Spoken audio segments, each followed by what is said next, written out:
ছিল। ডট দিলাম, করে নিলাম, ফিল করে দিচ্ছি, ভরাট করে ফিলগুলো করবো।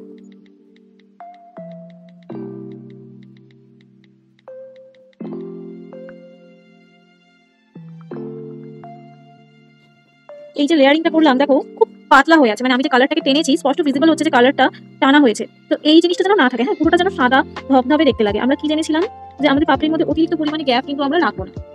এইবার সেম ভাবেই আমরা খুব শার্পলি, মানে ফ্লাওয়ারটুকুনি বাদ দিয়ে আমরা যা কাজ করবো খুব শার্পলি অ্যাড করবো। ডট দিচ্ছি, উপরের দিক থেকে খুব শার্পলি নিয়ে নিচ্ছি, এই দিকে টেনে দিলাম, খুব শার্পলি অ্যাড করার চেষ্টা করবে। এখানে একটা ডট দিচ্ছি, ডটটাকে এই দিক থেকে এই দিকে ঘুরিয়ে নিলাম, বাকি লাইনটুকু এই দিকে দিচ্ছি, এই লাইনটাকে এইটার মধ্যে একদম শার্পলি অ্যাড করে দিলাম, মানে যেটা প্যাঁচানো ব্যাপারটা সেটা আমরা ভিজিবল করার চেষ্টা করলাম। এবার আবারও আমরা কি করবো, একটা ডট দেবো, সরি ডটটা দেওয়ার দরকার নেই, পাপড়িটাই আগে করে নাও। ডটের মেজারমেন্টটা যাতে আমাদের এক্সাক্ট হয়। আমি প্রথমে ডট দেওয়ার টেন্ডেন্সি নিচ্ছিলাম, তারপরে দেখছি যে আমি খুব নিচুতে নিয়ে ফেলছিলাম, তো সেইটাকে আমি কি করলাম পাপড়ির মতো করে দিলাম যাতে আমার ওই লেভেলটা ঠিক হয়ে যায়। কিন্তু এই ফুলটাতে কি দেখা যাচ্ছে, তিনটে পাপড়ি তিন রকম শেপে আছে। তো এইরকম অবস্থাতে কিন্তু কাজ ছেড়ে দিলে হবে না। তিনটে পাপড়ি যেন কখনোই তিন রকম শেপের না হয়, এটা দিকে কিন্তু ধ্যান দেবে। সবসময় সব পাপড়িগুলোকে যেন একই রকম লাগে। সামান্য একটু মিশমিশ হলো সেটা ঠিক আছে, বাট একদম স্পষ্ট যেটা বোঝা যাচ্ছে ভিজিবল হচ্ছে সেই ব্যাপারগুলো যেন না থাকে। এই ব্যাপারগুলো কিন্তু দেখতে বড্ড বেশি বাজে লাগে। এইবার কি করবো, সামান্য একটু পিঙ্ক কালার নেবো, কি করেছি আমরা ঠিক এই জায়গাটুকুনিতে দেবো, নিচটুকুনিতে পিঙ্ক কালারটুকু, ডিপ পিঙ্ক শেড দেবো, বেবি পিঙ্ক নয়। বেবি পিঙ্কটা এটাতে খুব একটা ফুটবে না,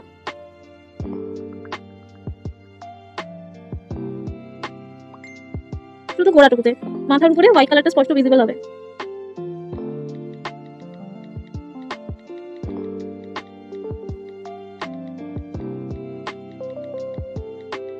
কি করবো, সেম এখানে ডট, না থেকে স্ট্রেট এখানে ডট। কমাগুলো আমি যেহেতু সেম টু সেম বললাম তাই বলে আগে আগে এঁকে ফেললো না, কমাগুলো একটু উনিশ বিশ করে দেবো। তো আমার মুখ আপ অ্যান্ড ডাউনটা ঘুরিয়ে ঘুরিয়ে করবো, মানে জোড়া জোড়া টাইপের করে দেবো।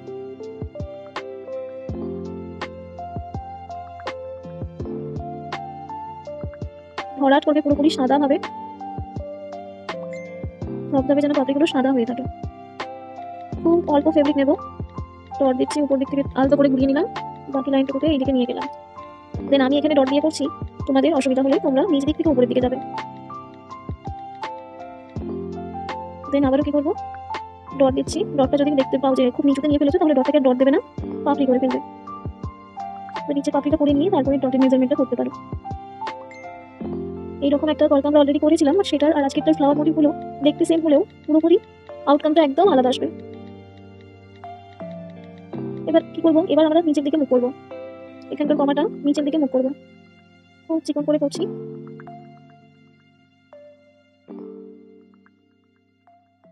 দেখিয়ে দেবো ফেব্রিকটা শেষ হয়ে গেছে।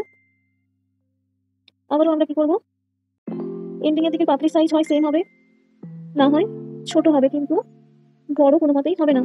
যাদের কলকা বেঁকে যাচ্ছে তারা একটা গাইডলাইন বানিয়ে নেবে, গাইডলাইন ছাড়া প্র্যাকটিস করবে না, নাহলে পরে প্রত্যেকটা টাইমে বাঁকা ব্যাপারটাই থেকে যাবে, ওটা কখনোই কারেক্ট করতেই পারবে না।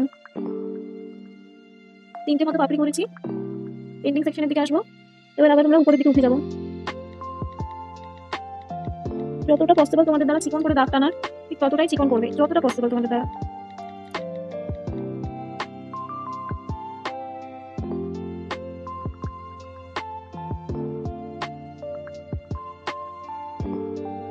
কি জেনেছি আইব্রো থেকে অলওয়েজ ডিজাইন বেরিয়ে যাবে, মানে পুরো কলকাতার বেসটা আমরা আগে রেডি করে নিচ্ছি এই সেম টু সেম ভাবে। তারপরে আমরা কালার, ডেকোরেশন, লিপ মোটিভ, ফুল মোটিভ, বিভিন্ন ধরনের প্যাটেলস এগুলো জয়েন করলেই আমাদের কিন্তু একটা অ্যাডভান্স কলকা তৈরি হয়ে যায়।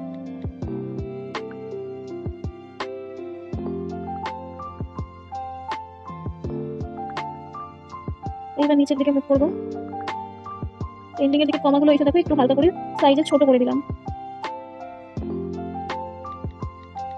যতটা পারলাম আমরা চিকন করে কাজটুকুনি করলাম। এইবার কি করবো, আমরা কালার অ্যাপ্লিকেশন করবো, গোল করে করবে। মাথাটা যেরকম হোয়াইট কালারের বেসটা যেরকম গোল হয়ে আছে, এই ডিপ পিঙ্ক কালারের বেসটাও একটু রাউন্ড শেপে থাকবে।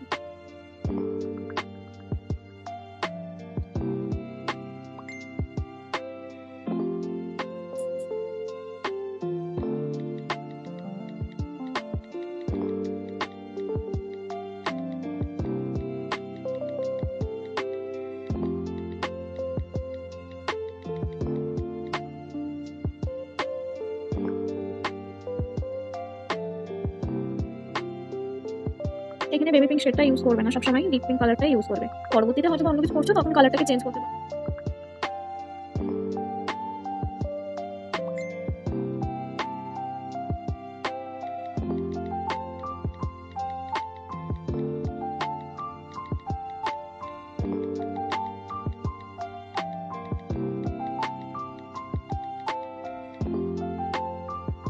আর পজিশনে যেন ফুলের পাপড়িটা যেন অতিরিক্ত আপে হয়ে গেছে, এরকম যেন দেখতে না লাগে।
কি করবো দেখো, খুব ইজি, শুধু ভালো করে একটু বুঝে নেবে, মানে পজিশনটা বুঝে নেবে। দেখো ঠিক এই জায়গাটা বরাবর দেখো, এই দিকে একটা দাগ দিচ্ছি ভি, এই দিকে একটা দাগ দিচ্ছে ভি, মানে পাখি যেরকম সিনারিতে ছোটবেলাতে আগে পরে উড়ে যায় ওইরকম একটা শেপ দিতাম, ঠিক এরকম।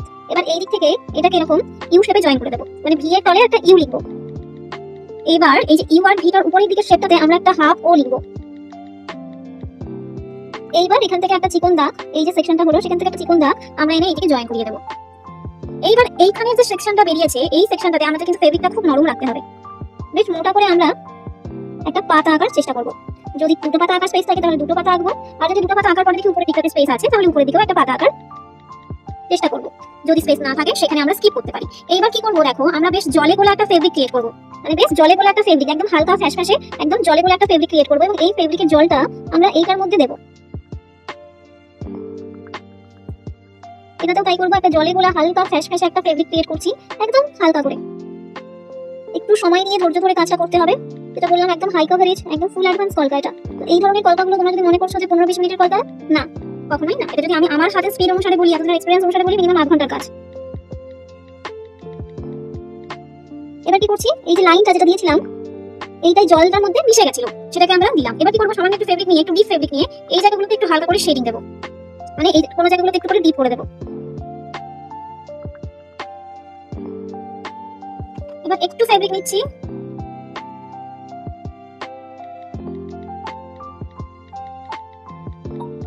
পিঙ্ক কালারের, ওটাও জলে গোলা, ওটাও আমরা এইভাবে দিয়ে দেবো, একদম হালকা হালকা করে, কখনোই ডিপ ভাবে দেবো, মানে খুব বাজেভাবে ফোকাসে আনার চেষ্টা করবো এরকম ব্যাপারটা না। এই জায়গাটাতেও সেম, এখানে আগে আমরা পাতা মোটিভটা এঁকে নিচ্ছি, উপরে থেকে ওঠানোর আমরা টেন্ডেন্সি নেব না। এইখানেও কি করবো, পুরো প্যাটার্নটা করার চেষ্টা করবো। দেখো দুই দিক থেকে দুটো ভি, নিচের দিকে ইউ শেপ করে জয়েন করলাম, এবং এই দুটো ভি এর মাঝখানে আমরা এটাকে একটা ও শেপে, হাফ ও শেপে জুড়ে দেবো। এইবার খুব জলে গোলা ফেব্রিক নেব, এই জলে গোলা ফেব্রিকটা এটার মধ্যে অ্যাপ্লাই করবো। যদি অ্যাপ্লাই করার পরে দেখি যে মিশে গেছে লাইনগুলো, তাহলে সেক্ষেত্রে লাইনগুলোকে আরেকটু ভিজিবল করে দেবো। খুব একদম মানে ডিপ করে আঁকার চেষ্টাটা করবে না, খুব হালকা লাইটলি করার চেষ্টা করবে। এই জায়গাটা বরাবর আমরা উপরের দিক থেকেও নামতে পারি, নিচের দিক থেকেও উপরের দিকে উঠছি, এরকম একটা জিনিস দিতে পারি। এখানে কি করলাম, সামান্য একটু ফেব্রিক নিলাম, এই জায়গাটাতে শেডিং ক্রিয়েট করছি, উপরের দিক থেকে পাতাগুলোর মধ্যে একদম অল্প করে ফেব্রিক নিয়ে একটু শেডিং ক্রিয়েট করছি। এবার হালকা একটু পিঙ্ক কালার নিলাম, মানে একদম হালকা, মানে তোমাদেরকে মানে সাথে সাথে কাজগুলো করতে হবে, যে না করে নিচ্ছি তারপরে পরে একটু করবো এরকম করে করবে, মানে খুব লাইটলি জিনিসটা বোঝা যাবে, মানে একদম ধরো না ফাঁকা ফাঁকা থাকবে না, যে পুরোপুরি হোয়াইট বা একদম পুরো পিঙ্ক পিঙ্ক সেটাও থাকবে না, খুব লাইটলি বোঝা যাবে বিষয়টাকে।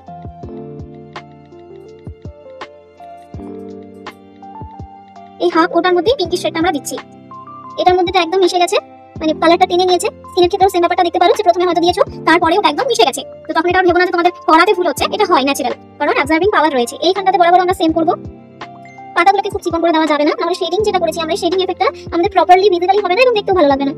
হালকা হালকা করে শেডিং দিচ্ছি, পিঙ্ক কালার আর হোয়াইট কালার বোথ কালার দিয়ে আমরা এটাকে শেডিংটা দিচ্ছি। এগুলো কিন্তু কখনোই সময়ের মানে তাড়াতাড়িতে কাজ নয়, এগুলো খুব ধৈর্য ধরে আরামে আরামে কাজটা করতে হবে। যদি এগুলো মনে করো যে না আমি খুব তাড়াতাড়িতে কাজটা কমপ্লিট করবো, হবে না। আর হলেও ফিনিশিংটা খুব জঘন্য আসবে, মানে হাতি ঘোড়া টাইপের আসবে, দেখতে খুব মেসি একটা বিষয় ক্রিয়েট হবে, এবং সেটা দেখার আগেই মানে একটা এই বাবা এটা কি এঁকেছে এরকম টাইপের একটা রিঅ্যাকশন চলে আসবে। ঠিক আছে, মানে সুন্দর এই কাজটা যদি করো তাহলে হয় সুন্দর লাগবে, না হয় একদম বিচ্ছিরি লাগবে। মিডিলে যে অন্যান্য কল কাজে হ্যাঁ একটা কল করেছি, ঠিক আছে মিডিয়াম, খুব ভালো হয়নি খুব খারাপ হয়নি, তো এটা দুটোই অপশন আছে, হয় ভালো লাগবে না হয় খারাপ লাগবে, মিডিয়ামটা এটার মধ্যে আসে না। সেই জন্য কখনোই তাড়াহুড়োতে এই ধরনের কাজগুলো করতে নেই, আর ভীষণ চোখ অ্যাট্রাক্ট করে এই ধরনের কাজগুলো। আমি পেপার মুভমেন্ট করছি না, এইখানটাতেও আমরা সেম একটা কড়ি প্যাটার্ন নেব ছোট করে।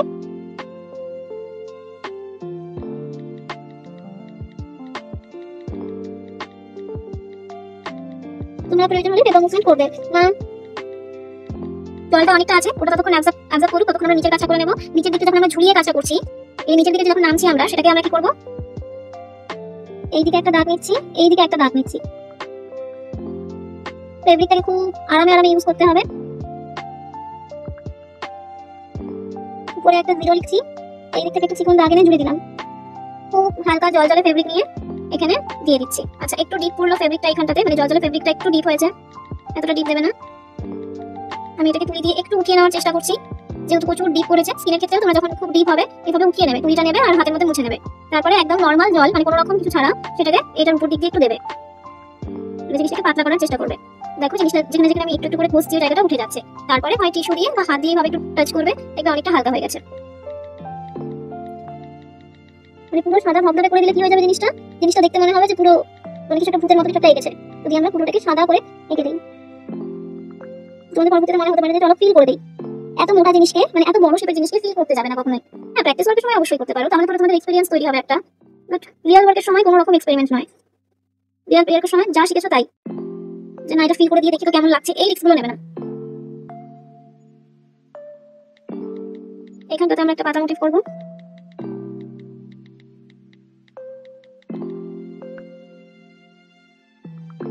যেটুকু ফেব্রিক আছে সেটুকু ফেব্রিক দিয়ে শেডিং ক্রিয়েট করলাম, এবং একটু জল জলে ফেব্রিক নিচ্ছি পিঙ্ক কালারেরটা।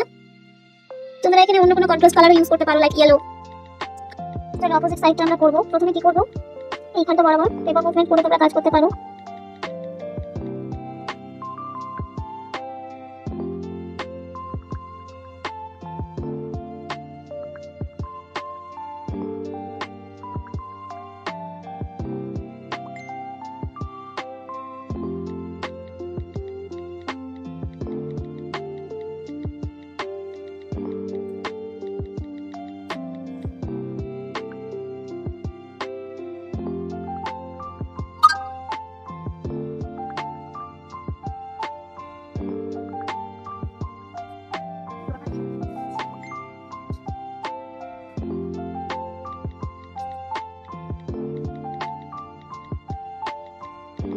জল জলে ফেব্রিকটা মাথায় রাখবে, ফ্লাওয়ার মোটিফের ভিতরে আমরা জল জলে ফেব্রিকটা অ্যাপ্লাই করছি।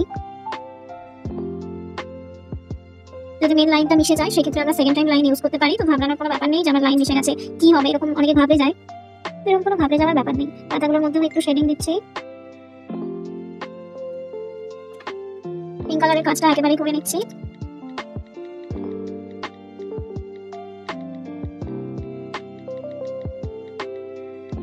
এই জায়গাটা একটু বেশি এখনো ভিজা আছে বলে আমি আর ওটাতে অ্যাপ্লাই করছি না।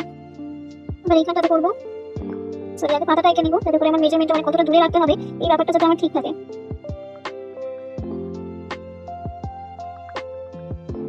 বেশি আগিয়ে করে নিলে পরে এখানে মেজারমেন্টে ভুল হয়ে যাওয়ার একটা চান্সেস থাকতে পারে। লাইক কিরকম দেখা গেল ফুলটা একটু বেশি কাছে চলে এলো, যার কারণে তোমাদের এই পাতা মুটিগুলো অ্যাডজাস্ট করা গেল না। এবার অ্যাডজাস্ট করা গেল না সেইটা বড় ব্যাপার না, বড় ব্যাপারটা হচ্ছে কড়িটা দেখতে অতিরিক্ত লম্বাটে লাগবে, এবং যেটা পুরো কলকাতার মাঝখানটাতে একটা চোখে ধরার মতো বিষয় হয়ে যাবে। এইখানে ফুলটা আমি একটু ছোট এঁকেছিলাম অপোজিট সাইডে, তো এখানে খুব একটা বড় আঁকবো না।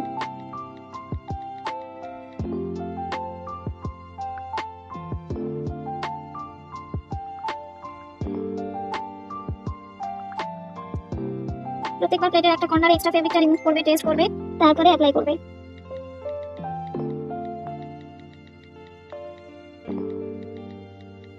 যদি কোনো টাইম মনে হয় যে না তুলিতে বেশি রয়েছে, আশেপাশের জায়গাগুলোকে সিলেক্ট করে দিতে পারো। কর্নারের দিকে আসছি,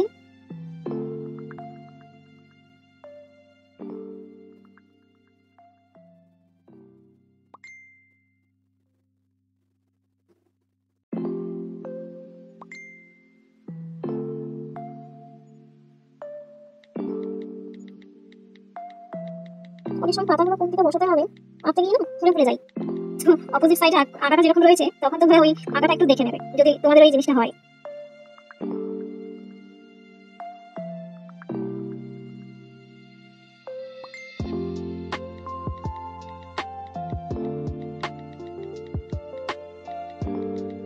হালকা হালকা করে শেডিং দিলাম, এবার পিঙ্ক কালার দিয়ে দেবো একটু।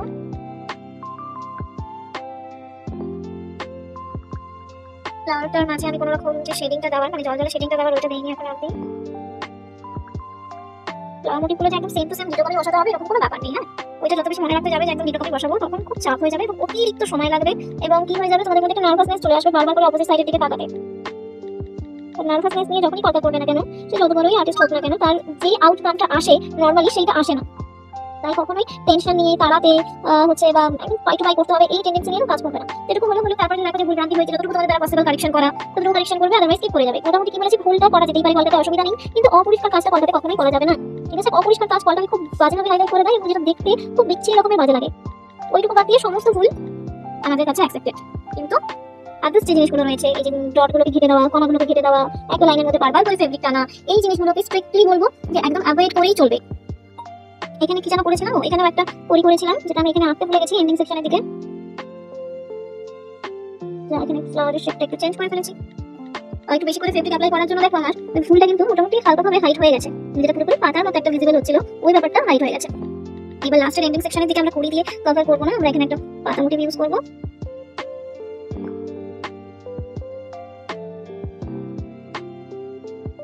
খুব একটা দূরে না, পাতাটার কাছেই মানে কুড়িটার কাছেই আমরা পাতা সেকশনটা করে আমরা এটাকে কভার করবো। আচ্ছা, টিপের তলটাতে আমরা একটা ফ্লাওয়ার মোটিফই করে দিই। ওয়াটার ড্রপ তো জানোই হবেই আমাদের।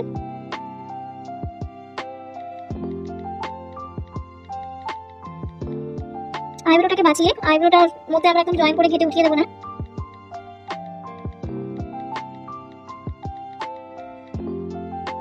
ওয়াটার ড্রপটা কমন মোটিভ, ওয়াটার ড্রপটা সবকিছুর সঙ্গে যাবে, তুমি সে যতই অ্যাডভান্স আঁকো, সে তুমি যতই বেসিক আঁকো, যে মানে ওয়াটার ড্রপ যাবে না এমন কোনো কল্পনাই নেই। হ্যাঁ, এবার পছন্দ অপছন্দের বিষয়টা রয়েছে যে তুমি করতে চাইছো কি চাইছো না, এটা অবভিয়াসলি ম্যাটার করে, বাট এরকম কোনো ব্যাপার নেই যে এটাতে আঁকা যাবে না, এটাতে ভালো লাগবে না, এরকম কোনো ব্যাপার নেই। আচ্ছা, কভারেজ দিতে পারি, কিরকম কভারেজ দিতে পারি, আমরা কিন্তু ডট ডট জিনিসটাকে অ্যাপ্লাই করতে পারি। তোমরা আমরা জানি যে ডট ডটটা করা যায়, তো আজকে ডট ডটটাকে নিয়ে আমি অতটা মাথা ঘামাচ্ছি না। ঠিক আছে, দেখো আমরা কিছু ওয়াটার ড্রপ অ্যাড করছি। ঠিক আছে, কিছু কিছু জায়গাগুলো দেখো আমি কি করছি, ওয়াটার ড্রপ অ্যাড করে দিচ্ছি। নিচ দিক থেকে দেখো খুব শার্পলি ওয়াটার ড্রপগুলো অ্যাড করছি, খুব শার্পলি ওয়াটার ড্রপগুলো অ্যাড করবো। এমনটা না যে খুব বেশি মোটা করে দাগড়া দাগড়া ফেব্রিক ইউজ করবো। সবসময় অ্যাডভান্স কলকা মানে তোমাকে খুব শার্পলি কাজগুলো প্রেজেন্ট করতে হবে, খুব স্মার্টলি জিনিসটাকে ইনহ্যান্স করাতে লাগবে, এমনটা না যে আমাদের কভারেজ অ্যাড করতে হবে। অনেকের এই ধারণাটা রয়েছে, আমার অনেক স্টুডেন্টসের মধ্যে ধারণাটা রয়েছে কভারেজ মানে আমাকে বড় শেপে কিছু আঁকতে হবে, এই ব্যাপারটা যেন না থাকে। উপরের দিকে জায়গাগুলোতে আমরা কিছু এক্সট্রা কমা অ্যাড করে দেবো। দেখো, ডট তো আমরা করতেই পারি, ডটে কোনো সমস্যাই নেই, ডট আমরা সবসময় করতে পারি। এইগুলোকে এক্সট্রা কভারেজ আমরা যা আছে আমরা সেটাকে রাখতে পারি, যদি মনে করি আমরা এক্সট্রা করে এরকম কমা দিতে পারি, শুধু ডট ইউজ করতে পারি, এরকম ব্যাপার নেই যে করা যাবে না। জয়েন করার কোনো ইন্টেনশন নেব না, খুব শার্পলি এই কাজগুলো করতে হয়। যদি তুমি খুব মোটা করে ইউজ করে থাকো ফেব্রিক, একদম জঘন্যতম লাগবে গল্পটা। এই গল্পটাকে কি বলেছি, হয় সুন্দর লাগবে, না হয় একদম আকর্ষণের মতো জঘন্য লাগবে দেখতে, দেখেই বলবে ঠিকই এঁকেছে, এরকম একটা ব্যাপার। আর যদি প্রেজেন্ট করতে পারো ভীষণ সুন্দরভাবে, যে কারো চোখ অ্যাট্রাক্ট হয়ে যাবে। এখানে একটা জায়গাতে আমি আরো একটা ড্রপ ইউজ করছি, এই জায়গাটা বেশ ফাঁকা লাগছে, অপোজিট সাইডেও ফাঁকিয়ে দেখলাম যে সেই জায়গাটাতে ফাঁকা আছে, করা যেতে পারে। ঠিক আছে, এবার তারপরেও যদি তোমাদের মনে হয় যে না আমার তারপরেও ফাঁকা রয়ে গেল, ঠিক আছে, কলাগুলো করার পরেও ফাঁকা রয়ে গেল, তাহলে তোমরা কি করতে পারো, তাহলে তোমরা ড্রপে তোলা হয়ে যায়, একটা বড় ডট, তারপর একটা ছোট ডট, তারপর একটা উপরে বড় ডট, এইরকম করে বড়